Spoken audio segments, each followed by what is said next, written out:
Monkey D. Luffy has reached an absolutely monstrous level. So today I want to discuss where exactly current Luffy ranks amongst the strongest people in the world. How exactly does he stack up now against the other Yonko? Are there any people that we might be overlooking like Mihawk, Dragon, and Akainu? I'm going to break down my list of the strongest and my thought process behind it so I could get your thought process on this as well because it's a really interesting conversation. As always, if you enjoy videos like this, make sure you subscribe and join the King Pirates crew. And if you have a good time watching this video, please drop a like for the YouTube algorithm. Much appreciated. Alright, so I got the idea to do this video because my most popular video, what if current Luffy were at Marineford, is blowing up again recently, and I have a lot of people commenting on that video that I should do an update on it, which I eventually will. As of right now, I feel like it's still a little too early. It's still only a few months ago when I made the video, so I'm probably gonna wait until this battle against Kaido is fully over so we can really evaluate Luffy's powers. But for the time being, I feel like this is a good middle ground so we can discuss how strong current Luffy is. And to start things off, the first thing I want to establish is my group of people that I think are the strongest in the world, and that is what I call the Elite 12. This is something I created when I made my first ever top 30 list at the end of last year. If you want to go see my rankings then, you can check out this video. But essentially, the Elite 12 for me are the 12 strongest people in the world, and not only that, but I think this group of people are a clear level above everybody else. As far as how they rank amongst themselves, we're gonna get into that, but this is essentially where I put my cutoff point with the strongest people in the world. And the best way I describe this group is once you are in the Elite 12,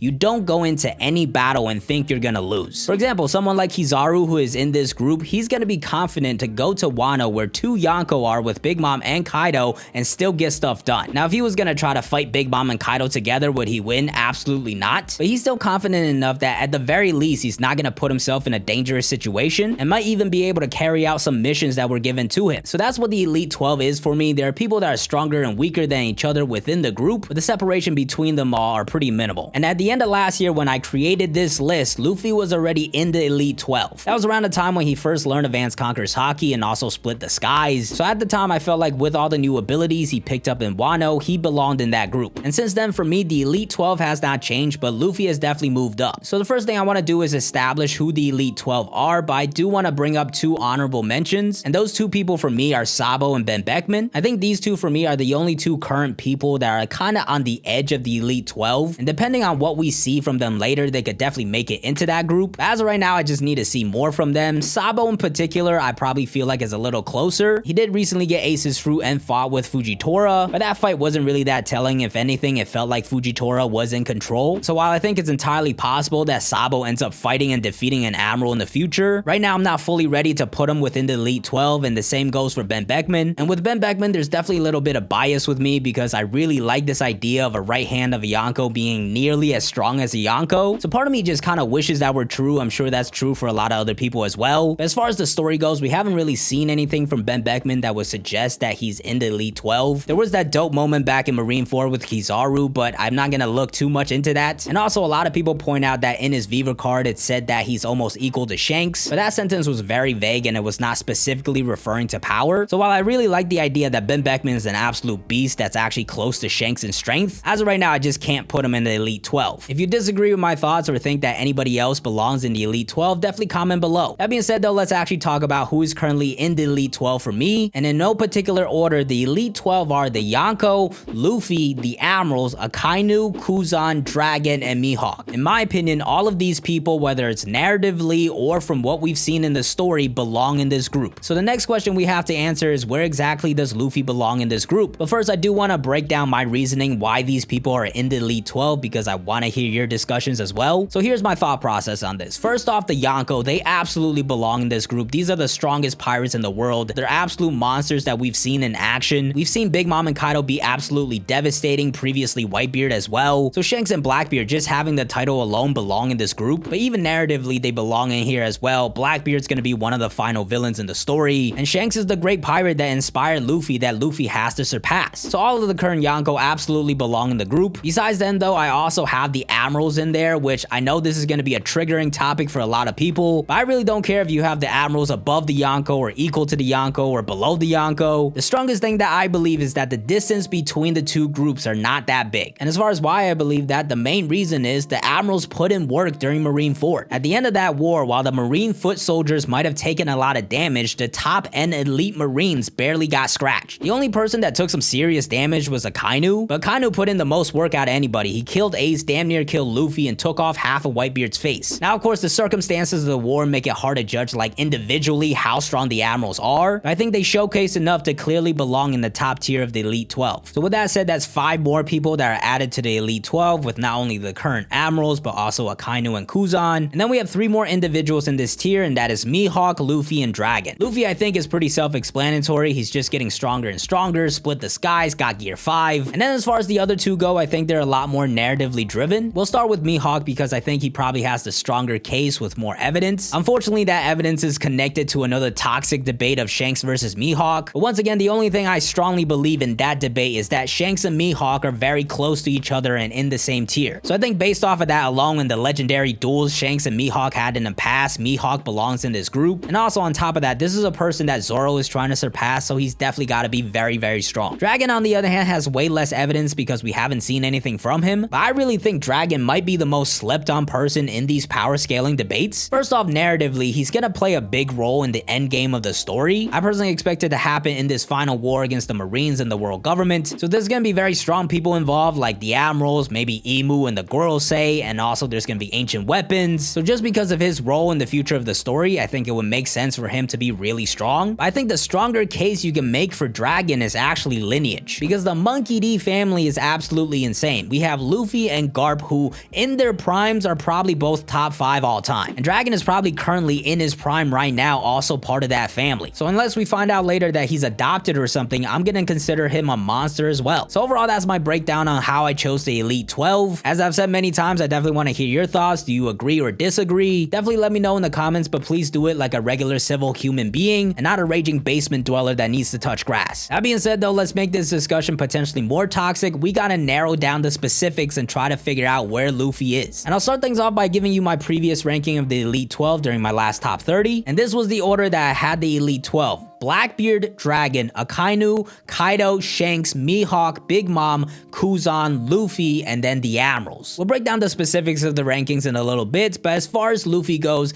at the time he only had Advanced Conqueror's Haki, so I felt like with that and all of his other powers, I was ready to put him slightly above the Admirals, but kind of still below everybody else. And even back then, people were flaming me for it. This is too low for Luffy. Luffy is top 5. And then guess what happened after that? Luffy got clapped like 2 more times by Kaido. So it seems like it was actually a good decision back then to be hesitant on Luffy's powers. This time around though, Luffy has clearly taken a step up. He's awakened, he's got gear 5. And as for where he currently ranks within the Elite 12 for me, I think he might have cracked the top 5. To break this down, I'm gonna dive in and discuss my rankings and how I ranked everybody. And first things first, as I've said already, in the Elite 12, I think the distance between everybody is incredibly minimal. And I fully acknowledge there's a lot of good arguments for different people, which is why I definitely want to hear your thoughts. But to start things off, as far as the bottom of the list goes, I think the people that Luffy has clearly surpassed are the Admirals and Kuzan. Like I said earlier, I believe the Admirals do belong in this tier. I think they're absolutely monsters. But if I had to specifically rank them, the stuff that we've seen from the Yonko with Advanced Conqueror's Haki and splitting the skies, that is just not the same stuff that we've seen from the Admirals. So until we see them prove that they have that level of power, I just don't think there's enough narrative reason for them to be in the top of the Elite 12. So that's why I have the Admirals at the bottom of the Elite 12. I think Kuzan might be slightly above and you can make a stronger case for him. And the case you would make is that he went toe-to-toe with the current fleet admiral Akainu. At the end of the day, Akainu was the one that came out on top and Kuzan also lost a leg. So as far as Kuzan goes, I'm willing to put him above the current admirals, but I still think he's out of contention against the current Luffy. After that though, we have 8 people left and I think all of these people do have a case for the top 5. It's kind of like the same thing as the NBA where there's really like 20 top 10 guys and the rankings are just always ever changing based off of what we see recently. But as far as these top 8 go, I currently have them ranked